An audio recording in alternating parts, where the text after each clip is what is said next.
मैत्रेयी काय म्हणाली माहिती आहे याज्ञवल्क्याला? यदी इयं पृथिवी वित्तेन पूर्णा स्यात्. तेवढं म्हणजे ढिगभर तू मला धन दिलंस तरी तुला जे आत्मज्ञान आहे ते मला मिळेल का त्यांनी? याज्ञवल्क्य तिला सांगतो की नाही, पैसा मिळाला तर काय होईल?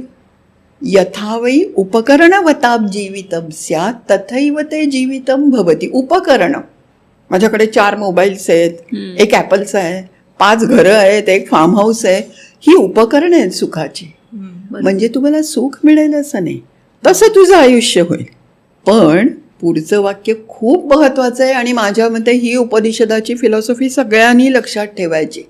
अमृतत्वस्य तु न आशा अस्ति वित्तेन. तुम्हाला जर आत्मज्ञान, अमृतत्व म्हणजे आत्मज्ञान हवं असेल तर ते पैशानी मिळेल अशी आशा सुद्धा, अशी स्वप्न सुद्धा बघू नका.